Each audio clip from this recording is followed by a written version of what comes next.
O radiant dawn, splendor of eternal light, sun of justice, come and shine on those who dwell in darkness and in the shadow of death. Forever I will sing the goodness of the Lord.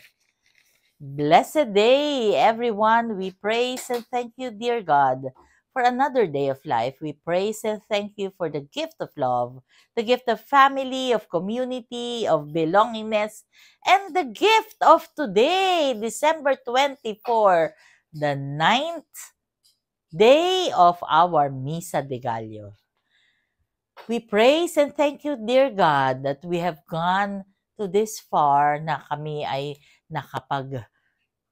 Misa de Gallo ng 9 days at Pasko na. Gugunitain na natin ang kapanganakan ng Panginoon nating Jesucristo. Isang bagay ang dapat nating pagnilayan. Sa pang-ilang Pasko na ba natin ito? Pang-ilang Pasko na ba natin na nagsiserve? Pang-ilang Pasko na natin na nabubuo natin yung simbang gabi?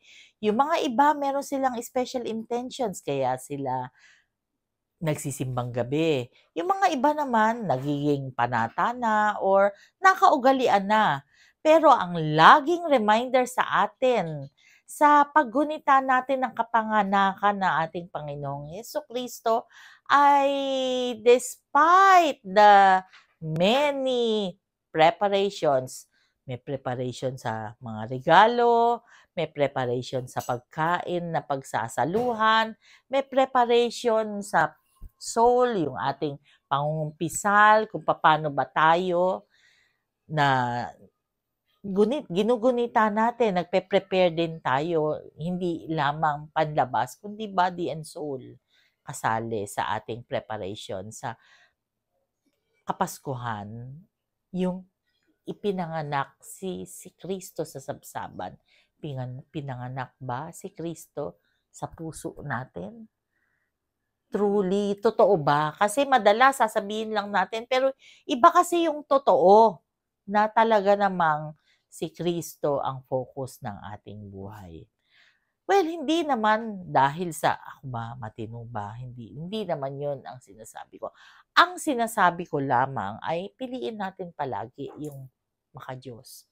There are so many instances that we are called to choose between evil and good, to choose between doing what is right according to God or what is right according to us.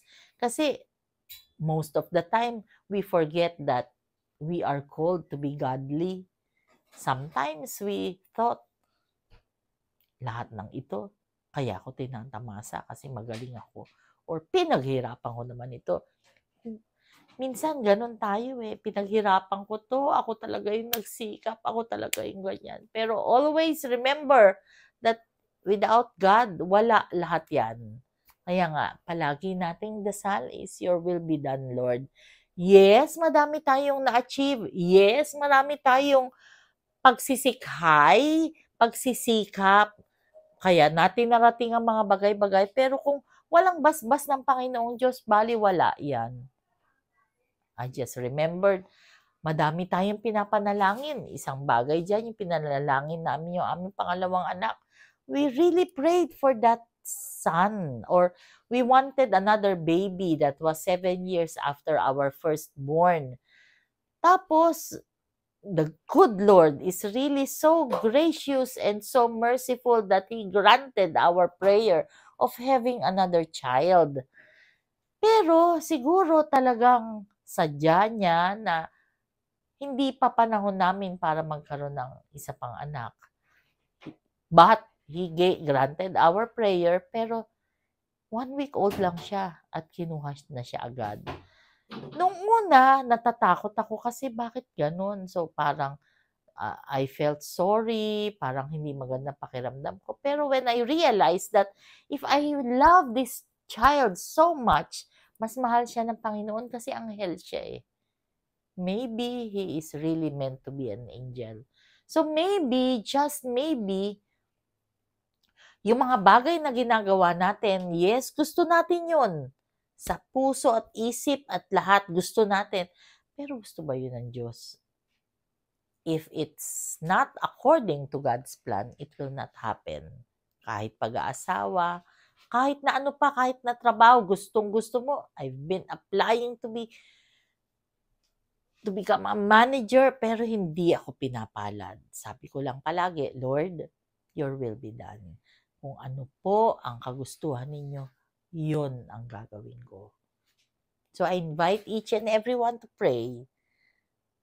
Lord God, we are sorry for our sins, either of commission or omission.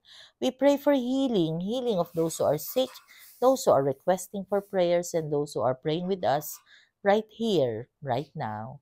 Panginoon, please be with us always and in all ways and allow your presence in our lives to manifest.